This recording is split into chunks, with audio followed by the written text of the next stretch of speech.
Olá, eu sou Geislane Lobo e eu quero falar coisas de Deus com você. Antes da gente ir para o nosso vídeo, eu quero pedir um favor seu.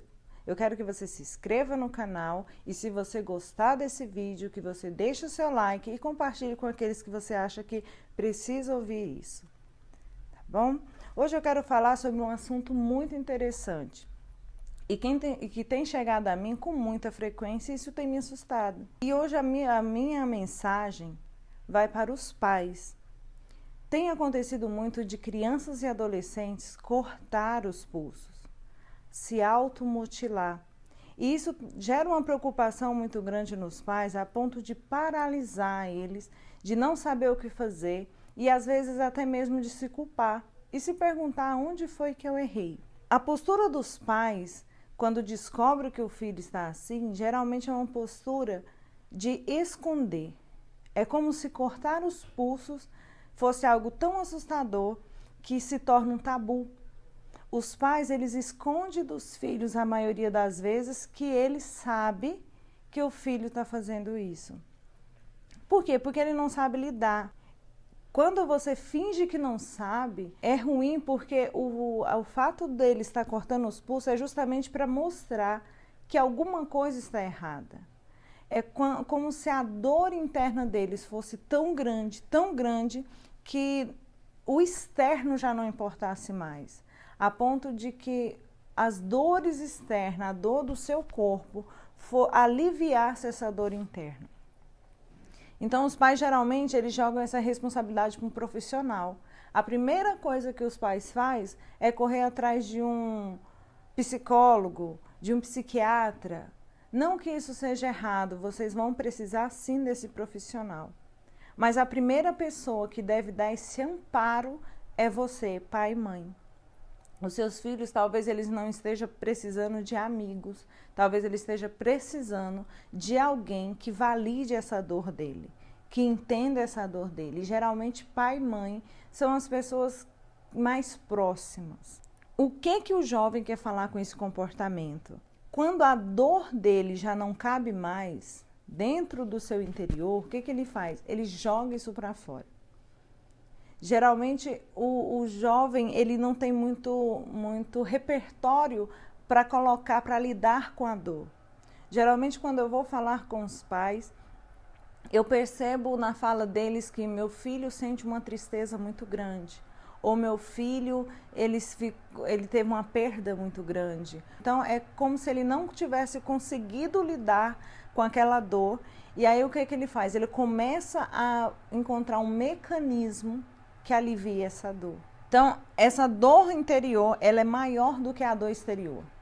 Nada que vier contra o seu corpo é tão mais forte do que ela sente aqui dentro. E essa dor interior é que faz com que ele venha a se cortar, a colocar para fora. É como se cortar os pulsos aliviasse essa dor. É quando o externo perde o sentido. Quando o jovem, o adolescente, ele perde aquela noção do externo e ele se entra para dentro a ponto de olhar somente o seu exterior. Qual seria a postura ideal dos pais neste momento? Fala com seu filho. No momento em que você descobrir que seu filho está se cortando, chega nele e fala: meu filho, eu sei que você está fazendo isso. Fale para ele como que você se sentiu ao descobrir isso, porque isso vai passar para ele de que alguém se importa, ele está sendo observado por alguém. Procure entender o comportamento do seu filho sem julgar. Geralmente o susto é tão grande para os pais que eles começam a julgar, a brigar, a bater, a tentar procurar maneiras de obrigar o adolescente ou a pessoa a não fazer mais aquilo. Só que procure entender que dor é essa, que a forma como ela alivia é gerando dor em si mesmo. Procure entender sem julgar. Tenha um relacionamento saudável com seu filho. Se você, por algum motivo, por alguma correria do dia a dia, você não consegue ter esse momento com seu filho, um momento de conversa, um momento de entender como que foi, do que está acontecendo, de investigar, passe a fazer isso. E seja mais próximo do seu filho. Existem pais que falam: não, eu não quero ser pai do meu filho, eu quero ser amigo. Não, você tem uma postura de pai. Com amigo a gente fala o que quer. Com amigo a gente ignora quando quer. Amigo a gente não tem uma responsabilidade. Quando a gente não quer falar com um amigo, a gente simplesmente não atende o amigo. Mas você é pai justamente para que você acompanhe o seu filho. A postura de pai, você pode até ser um pai amigo, mas você não pode abrir mão de ser pai e mãe para ser amigo do seu filho.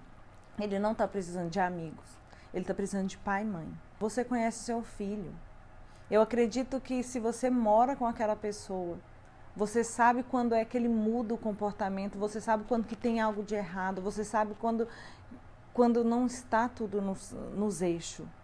Você conhece o seu filho, converse com ele, busca ajuda. Você vai procurar ajuda profissional, mas mais do que nunca você vai procurar uma ajuda de Deus. Isso me faz me lembrar quando um homem chamado Jairo aborda Jesus e ele fala: Jesus, a minha filha está morrendo. Qual que é o primeiro passo desse homem? Buscar Jesus, buscar Deus para entrar na causa dele. Ele intercede pela vida da filha dele. Para quem? Para Jesus, para alguém que operava grandes milagres, alguém que curava, alguém que ressuscitava. Interceda pela vida do seu filho. Seja alguém que cobre o seu filho de oração. Porque neste mundo, ninguém está livre desses ataques.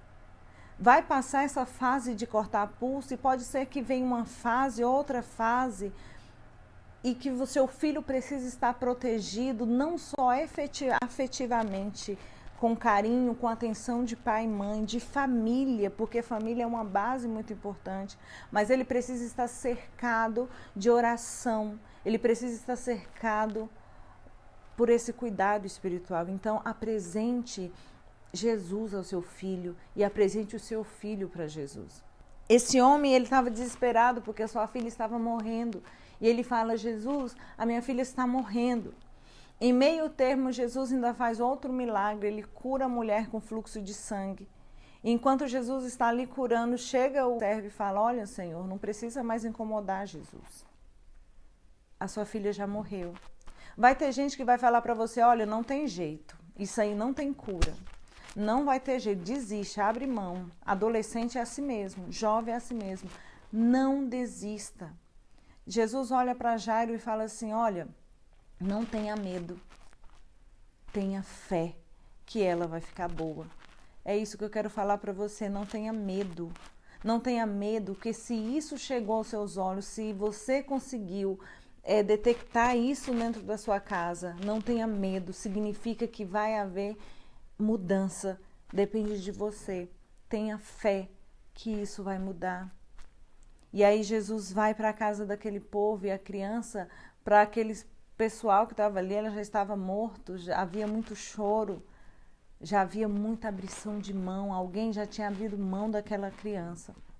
Quando Jesus entra, e o que eu acho mais interessante é que Jesus entra naquele lugar com o pai e a mãe e seus discípulos somente. Isso significa que você, pai e mãe, você tem uma importância muito grande na vida do seu filho. Isso Jesus mostra quando ele chama aquele pai e aquela mãe a entrar com ele naquele lugar. Ele fala da importância da presença do pai e da mãe na vida do seu filho, nesse processo de restauração, nesse processo de cura, nesse processo de libertação. Então, quando Jesus pega na mão daquela criança, ele pega e fala: levante. Jesus fala: ela não está morta, ela está dormindo. Talvez o que está acontecendo na vida do seu filho não é para a morte, mas o seu filho está passando, está adormecido num momento de dor, num sofrimento que nem ele mesmo sabe falar o que ele está sentindo.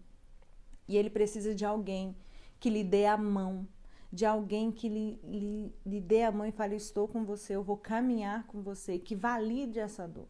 Porque por mais desnecessária que pareça, por mais simples que pareça, a dor do seu filho é a dor dele.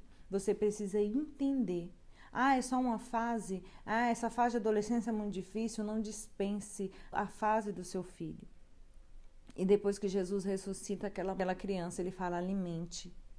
Jesus, ele não fala somente de um alimento físico que sacia a fome, mas ele está falando de um alimento afetivo. Alimente o seu filho com carinho, com atenção. Alimente o seu filho com a sua presença, com cuidado, com amor. Esteja presente na vida do seu filho, da sua filha. Caminhe com ele nessas fases difíceis da vida. Realmente a adolescência, a juventude é uma fase difícil, onde gera muitas dúvidas, não sabe se evolui ou se fica, se regride. Então ela precisa desse cuidado de pai e mãe. Essa é a palavra que eu quero deixar para você e eu espero ter te ajudado muito. Se você conhece alguém que está passando por isso, mande esse vídeo para ela. Talvez esse vídeo vá ajudar ela a dar uma partida, a saber por onde começar. E que você possa apresentar todos os dias o seu filho a Deus e Deus ao seu filho. Um super beijo e até mais.